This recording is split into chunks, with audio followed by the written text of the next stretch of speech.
जय श्री कृष्ण बंधुओं, आपको अपने चैनल भक्ति की शक्ति में बहुत बहुत स्वागत। आज की वीडियो में हम जानेंगे अघन माह के शुक्ल पक्ष के किस रविवार को इतवार व्रत उठाया जाएगा।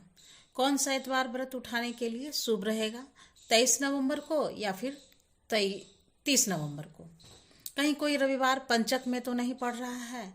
इतवार व्रत का महत्व क्या है, पूजा विधि क्या है, इतवार व्रत के नियम क्या हैं, जानेंगे सब कुछ इसी वीडियो में। तो वीडियो में आप बने रहिए।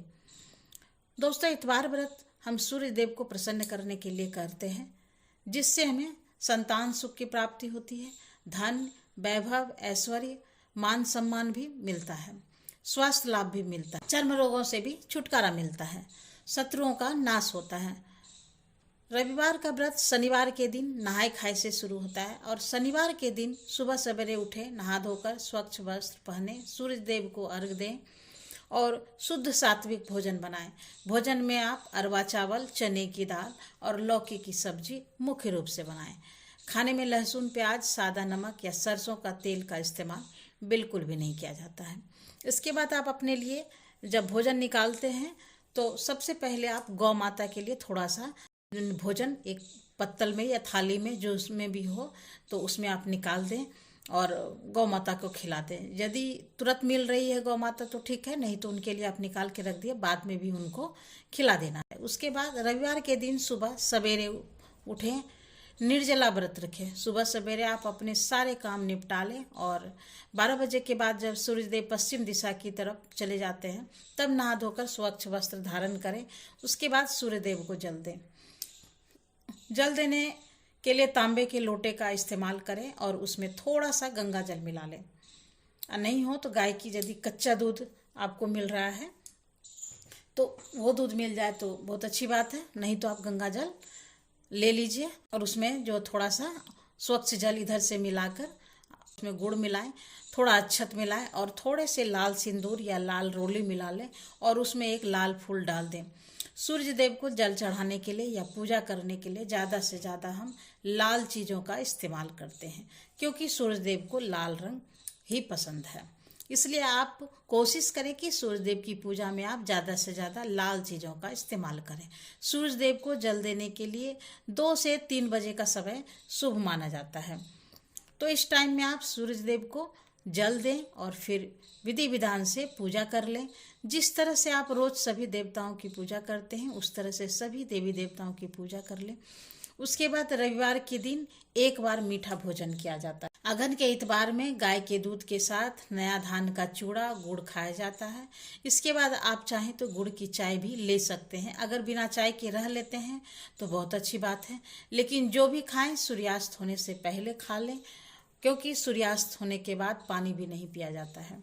उसके बाद अगले दिन आप सुबह सवेरे उठें और नहा धोकर सात्विक भोजन बनाएं। पारण के दिन भी लहसुन प्याज का इस्तेमाल नहीं करना है और सरसों का तेल और सादा नमक आप ले सकते हैं, लेकिन लहसुन प्याज का इस्तेमाल बिल्कुल भी नहीं करना है। पारण के दिन भी शुद्ध सात्विक भोजन बनाएं और उस दिन भी भोजन करने से पहले आप गौ माता के लिए थोड़ा सा निकाल दें और उन्हें अपने हाथों से खिला सके तो बहुत अच्छी बात है। यदि उस समय गाय नहीं मिल रही है तो आप रख दीजिए, जब भी गाय मिले या फिर गौशाला में जाकर उन्हें आप खिला दीजिए। 2025 में 23 नवंबर 2025 का इतवार जो है रखने के लिए शुभ रहेगा, क्योंकि दूसरा इतवार पड़ रहा है 30 नवंबर को और जो पंचक में पड़ रहा है, क्योंकि पंचक तिथि की शुरुआत हो रही है 27 नवंबर से और पंचक की समाप्ति हो रही है 1 दिसंबर को। और पंचक में पड़ने वाले इतवार को व्रत नहीं किया जाता है, इसलिए 23 नवंबर का इतवार व्रत रखने के लिए शुभ रहेगा। तो आप 23 नवंबर का से ही इतवार व्रत आप आरंभ कर दीजिए। और मान्यता के अनुसार पहला इतवार व्रत ही रखा जाता है। कहा जाता है कि पहला इतवार व्रत उठाने के लिए बहुत ही भाग्य से मिलता है, इसलिए आप 23 नवंबर का इतवार व्रत उठाएं, यह शुभ रहेगा। और यह इतवार व्रत साप्ताहिक नहीं बल्कि मासिक होता है। यह व्रत 6 माह चलता है, इसलिए इसे 6 मासिया इतवार भी कहा जाता है।